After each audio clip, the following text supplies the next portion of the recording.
महाप्रसाद जननी सर्व सौभाग्यवर्धिनी आदि व्याधि हरा नित्यम तुलसी त्वा नमोस्तुते। ओम तुलसी देवी नमः। मेरी तरफ से आप सभी को तुलसी विवाह की और देव उठनी एकादशी की हार्दिक शुभकामनाएं। भगवान शालिग्राम और माता तुलसी की कृपा आप सभी के जीवन में सुखमय हो और आपके मन की समस्त मनोकामनाएं पूर्ण हो। इसी मंगल कामना के साथ आज की वीडियो की शुरुआत करते हैं।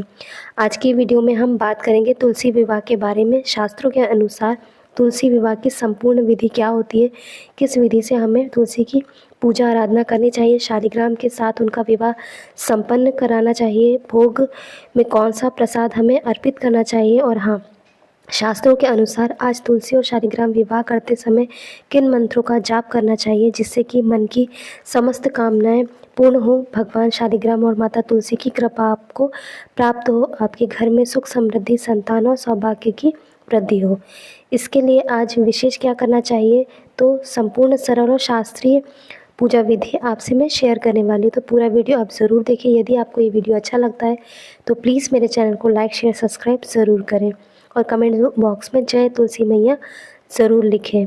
ये एकमात्र जरिया है जिससे मुझे पता चलता है कि आपके लिए ये वीडियो कितनी उपयोगी है। तो सबसे पहले जान लेते हैं तुलसी विवाह के दिन आपको कौन कौन सी सामग्री है वो चाहिए। तो देखिए, तुलसी विवाह की जो सामग्री है वो सभी आपके घर में ही मौजूद रहती है। घर में ही जो आपकी सामग्री मौजूद है उसी से आपको तुलसी विवाह करना होता है। कुछ सामग्री ऐसी होती है जो आपको विशेष होती है, जो आपको बाहर से लेकर आनी होती है। आज के दिन जैसा कि भगवान को भोग अर्पित करते हैं, ऋतुफल, आपको जो भी आपको सीजनल फ्रूट्स वगैरह जो आप भगवान को आपको चढ़ाना है वो आप लेकर आ सकते हैं। आप अपने सामर्थ्य के अनुसार गन्ना लेके आ सकते हैं, मूली ला सकते हैं, आंवला लेकर आ सकते हैं, बेर, शकरकंद, सिंघाड़ा, सीताफल, अमरूद, आप सभी, आपके पास जो भी फल हो वो आप ला सकते हैं। सभी चीज़ें आप लेकर आइए और इसके साथ ही आप मिठाई भी लेकर आ सकते हैं।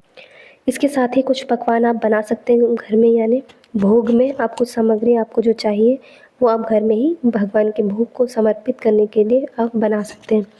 इसके साथ ही देखिए, श्रृंगार की सामग्री में आपको 16 श्रृंगार की सामग्री लेकर आनी होती है। अपनी इच्छा के अनुसार आप माता तुलसी को समर्पित करने के लिए लाल चुनरी ला सकते हैं, लाल चूड़ी, सिंदूर, बिंदी, महावर, आलता, सभी चीज़ें लेकर आ सकते हैं। मतलब जितनी भी आपको आपके सामर्थ्य के अनुसार चाहिए, बिछुआ वगैरह, वो आप सभी ला सकते हैं। आप चाहें तो पायल, जो पायल होती है वो भी समर्पित कर सकते हैं। चांदी की पूरी तरह से अगर आप नहीं भी ला सकते तो आप आर्टिफिशियल भी लाकर समर्पित कर सकते हैं। भगवान शालिग्राम के लिए आप पीले वस्त्र आप चाहें तो ला सकते हैं। भगवान शालिग्राम के लिए पीले रंग का पटका भी आप ला सकते हैं। गठबंधन करना है तो आपको पीला रंग का जो पटका है वो आपको ज़रूर लेकर आना चाहिए, क्योंकि माता की गोद भराई जाती है तो आपको पंचमेवा भी लानी होती है। इसके लिए पंचमेवा चाहिए और पंचपल्लव आपको कलश पर रखने के लिए आम के पत्ते, अशोक के पत्ते, या फिर अगर आपको आम और अशोक के पत्ते ना मिले तो आप पान के पत्ते भी रख सकते हैं। लाल रंग के पुष्प तुलसी के लिए और पीले रंग के पुष्प शालिग्राम के लिए आपको लाने चाहिए। अर्पित करने के लिए ये सभी चीज़ें आपको लानी होंगी। इसके बाद कुछ सामग्री एकत्रित कर लीजिए, जिसके बाद उस स्थान पर जहाँ पर आपको पूजन करना है वहाँ पर आप थोड़ी साफ़ सफाई कर लीजिए। साफ़ सफाई करने के बाद आप रंगोली बना लीजिए। रंगोली आज के दिन आप अपने घर के मुख्य द्वार पर भी बना सकते हैं। घर में रंगोली भी बना सकते हैं और मुख्य द्वार पर भी आप तोरण आज के दिन ज़रूर बांधें। तोरण आप आम के पत्ते का, अशोक के पत्ते का बांध सकते हैं और घर के जो मुख्य द्वार है उसमें आपको तोरण ज़रूर लगाना चाहिए। इस दिन आपको अपना घर बहुत ही ज़्यादा सुंदर सजाना चाहिए, क्योंकि जैसे बेटी की शादी होती है वैसे ही आपको सजाना चाहिए, क्योंकि जो तुलसी माता होती है उन्हें भी बेटी का ही स्वरूप माना जाता है। तो इसलिए आपको इस दिन अपने घर को बहुत ही धूमधाम से सजाना चाहिए। और गोधूली में यानी शाम के समय ये पूजन किया जाता है। पूजन आपको तुलसी माता और शालिग्राम का विवाह संपन्न किया जाता है। आप एकादशी के दिन भी कर सकते हैं, द्वादशी के दिन भी कर सकते हैं, या फिर आप दोनों दिनों में नहीं कर पाते तो आप पूर्णिमा के दिन में भी कर सकते हैं। तो आप परेशान न हो, आपको जब आप समय मिले, अगर कोई समस्या है तो आप कल ना कर सके तो आप पूर्णिमा के दिन भी कर सकते हैं। इस दिन देखिए, जिस दिन आपको ये विवाह तुलसी विवाह करना है उस दिन तुलसी विवाह से पहले परिवार के सभी सदस्य स्नान कर लें, अच्छे से स्वच्छ वस्त्र धारण कर लें, संभव हो पाए तो नए वस्त्र धारण कर लें। जिस स्थान पर तुलसी विवाह करना है उस स्थान पर सभी परिवार के सदस्य एकत्रित हो जाएं। इसके बाद तुलसी और शालिग्राम की एक चौकी स्थापित करें।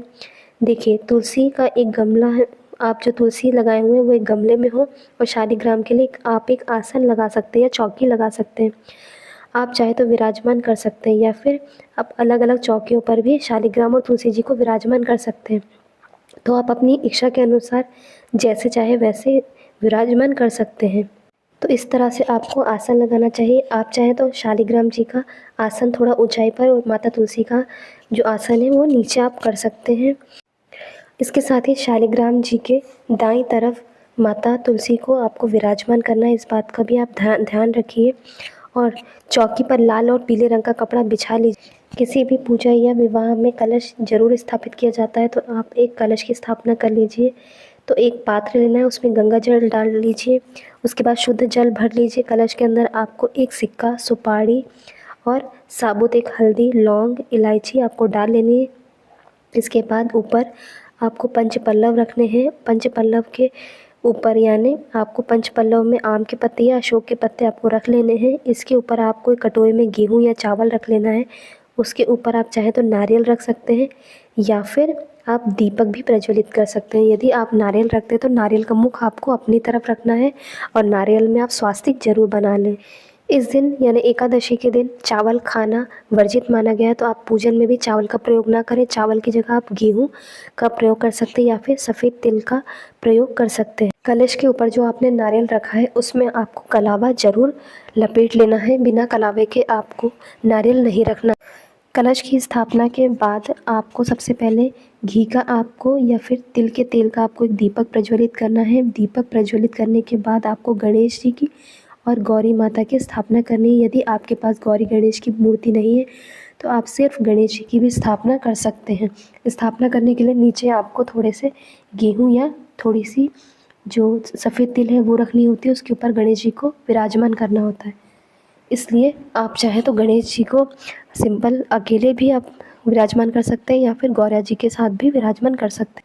यदि आपके पास गणेश जी की मूर्ति नहीं है तो आप एक सुपारी में कलावा लपेट कर भी उन्हीं के स्वरूप में यानी गणेश जी के स्वरूप में रख सकते हैं। इसके साथ ही आप मिट्टी की या फिर गोबर की गौरा जी ज़रूर स्थापित करें। इसके बाद आपको पंचोपचार विधि से गौरी गणेश का पूजन करना है। सबसे पहले थोड़ा सा जल अर्पित करें, फिर अक्षत, धूप, दीप दिखाकर थोड़ा सा भोग अर्पित करके गौरी गणेश का पूजन हो गया। इसी तरह से आपको गौरी गणेश की स्थापना करनी है और पूजन करना है। इसके बाद आपको कलश की पूजा करनी है और पंचोपचार विधि से धूप, दीप, अक्षत, दीप दिखाकर कलश की स्थापना कर कर उनकी पूजन कर लेना है। इसके बाद आपको तुलसी और शालिग्राम की पूजा करनी है। उनका विवाह संपन्न कराना है तो विवाह की रस्मों में सबसे पहले हल्दी की रस्म होती है। तो थोड़ी सी आप हल्दी ले लें, उसमें थोड़ा सा गुलाब जल मिलाकर, गंगा जल मिलाकर इस हल्दी में सबसे पहले शालिग्राम को अर्पित करना है। फिर हल्दी आपको जो तुलसी जी हैं उन्हें अर्पित करना है। आप चाहे तो आम के पत्ते का भी इसमें प्रयोग कर सकते हैं। फिर अपनी अनामिका उंगली से अच्छी तरह से शालिग्राम को हल्दी लगा दीजिए। इसके बाद तुलसी जी की जड़ में आप या और पत्तों में हल्दी अर्पित कर सकते हैं। इसके बाद शालिग्राम का अभिषेक कीजिए। पंचामृत से अभिषेक करने के बाद कच्चे दूध से आप कर सकते हैं, और फिर गंगा जल से या शुद्ध जल से आप दोबारा अभिषेक कर सकते हैं। तो एक बार बहुत बड़ा प्रश्न है कि हम एकादशी के दिन तुलसी विवाह संपन्न कर सकते हैं, तो तुलसी में हम जल अर्पित कर सकते हैं क्या? जी हाँ, आप तुलसी में जल अर्पित कर सकते हैं। इसीलिए आज तुलसी विवाह होने के बावजूद भी हम तुलसी का अभिषेक करेंगे, तुलसी में जल समर्पित करेंगे। अगर आपने पंचामृत से शालिग्राम का अभिषेक किया है तो सबसे पहले पंचामृत भी आप तुलसी जी को अर्पित करें। उसके बाद जल में आप अभिषेक जल से करें। जिस प्रकार से आपने शालिग्राम का अभिषेक किया उसी प्रकार से आप तुलसी जी का भी अभिषेक करिए। अभिषेक करने के बाद आप वस्त्र अर्पित करिए। शालिग्राम जी को पीले वस्त्र अर्पित करिए और पटका वगैरह जो आप लाए हैं वो अर्पित कीजिए। इसके बाद तुलसी जी को आप जो लाल रंग की चुनरी आप लाए हैं वो आप अर्पित कीजिए। अगर आप साड़ी और वस्त्र वगैरह आप लेकर आए हैं तो वो भी आप ज़रूर उन्हें अर्पित करें। साड़ी वगैरह आप लाएँ तो आप उन्हें पहना भी सकते हैं। इसके बाद आपको शालिग्राम जी को चंदन से शालिग्राम को तिलक करना है। उनके बाद श्रृंगार करो, यज्ञ पवित्र उन्हें धारण कराइए। इसके बाद आप वरमाला की रस्म होती है, तो सबसे पहले आपको चाहिए 2 फूलों की माला। तो एक माला आप तुलसी जी के लिए लाइए और एक भगवान शालिग्राम के लिए। सबसे पहले तुलसी से एक माला स्पर्श करा दीजिए और भगवान शालिग्राम को धारण करवा दीजिए। इसके बाद भगवान शालिग्राम से माला स्पर्श कराकर आप तुलसी जी को धारण करवा दीजिए। वरमाला की रस्म पूरी हो गई। इसके बाद आप गठबंधन करना होगा आपको, तो भगवान शालिग्राम का पटका और माता तुलसी की आप चुनरी की गांठ बांध लीजिए। इस गांठ में मतलब आपको गांठ बंधन करते समय सबसे पहले पंडित जी कुछ चीज़ें जी उसके अंदर रखते हैं, थोड़े से पुष्प, अक्षत, इसके साथ कुछ सिक्के आप रखकर तुलसी जी की माता की चुनरी है वो आपको थोड़े से पुष्प रखकर, लाल या पीले कोई भी पुष्प हो, आप वो सफ़ेद तिल और एक सिक्का रखकर भगवान शालिग्राम के पटके के साथ आपको बांध देनी है। इसके बाद सिंदूर की रस्म करनी है, तो भगवान शालिग्राम से स्पर्श कराकर आपको माता तुलसी जी को सिंदूर लगा देना है। इस प्रकार से सिंदूर की रस्म हो जाए। भगवान शालिग्राम से स्पर्श कराकर ही आपको माता तुलसी को सिंदूर लगाना है, ऐसे आपको नहीं लगाना है। आप चाहे तो एक चांदी का सिक्का ले सकते हैं या फिर सोने की कोई अंगूठी ले सकते हैं, सोने का छल्ला ले सकते हैं, कोई भी आप चीज़ हो आपके पास ऐसी आप ले सकते हैं। उसमें सिंदूर उठाकर भगवान शालिग्राम से स्पर्श कराकर तुलसी जी की जड़ में अर्पित कर दीजिए, पत्तों में थोड़ा थोड़ा अर्पित कर दीजिए। इस प्रकार से 5 या 7 बार आप सिंदूर अर्पित कर सकते हैं शालिग्राम से स्पर्श कराकर तुलसी को। उसके बाद आप चाहें तो अपनी अनामिका उंगली से सिंदूर लेकर तुलसी के पत्तों पर आप समर्पित कर सकते हैं।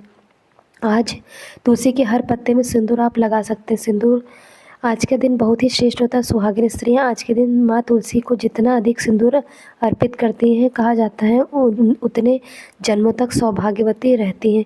इसके बाद आप शालिग्राम के फेरे करवा सकते हैं। तो कोई भी सदस्य जो आपके घर में आपसे बड़ा हो, कोई पुरुष सदस्य हो, लेकिन अगर उस समय कोई पुरुष सदस्य उपलब्ध ना हो तो फिर कहीं बाहर रहते हो तो सदस्य और बाहर हैं तो आप महिलाएं परेशान ना हो। हम इसी प्रकार से पूजन आप फेरे करा सकते हैं कि माँ शालिग्राम जी को आप चाहें तो उनके आसन सहित उठा लीजिए और जो तुलसी माता है उनके चारों ओर आप 7 फेरे देकर इस तरह से आप फेरे करा सकते हैं। तो जिस प्रकार से परिक्रमा की जाती है उसी प्रकार से आपको 7 परिक्रमा करवानी है तुलसी माता की। तो ये चीज़ आप याद रखिए। तो इस प्रकार से तुलसी विवाह संपन्न होता है। तुलसी पूजा आराधना आप इस प्रकार से कर सकते हैं। उन्हें पुष्प अर्पित कर सकते हैं, फल अर्पित कर सकते हैं। भोग के लिए आप सिंघाड़े लाए तो आप वो भी, ऋतुफल भी आप लाएँ तो वो भी आप समर्पित कर सकते हैं।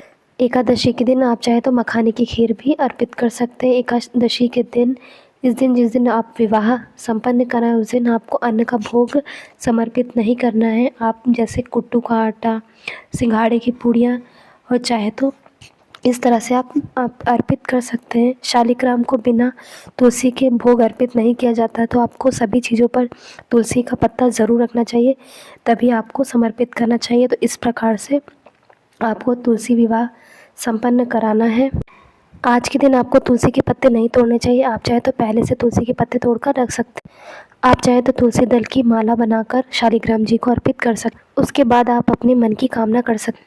आपकी सभी मनोकामनाएं ज़रूर पूर्ण होंगी। आप चाहे तो सुहाग की सामग्री भी अर्पित कर सकते हैं। अलग से आप कुछ लाए हैं तो साड़ी वगैरह कुछ लाए हैं और भी कुछ चीज़ें लाए हैं तो आप वो भी अर्पित कर सकते हैं। तो बड़े ही धूमधाम से और खुशी के साथ आप तुलसी विवाह संपन्न कराइए। यदि आपकी कोई भी मनोकामना है तो वो आप ज़रूर कहिए। आपकी सभी मनोकामनाएं माता रानी ज़रूर पूर्ण करेंगी। यदि आपको ये वीडियो अच्छा लगा तो प्लीज़ मेरे चैनल को लाइक शेयर सब्सक्राइब ज़रूर करें। धन्यवाद।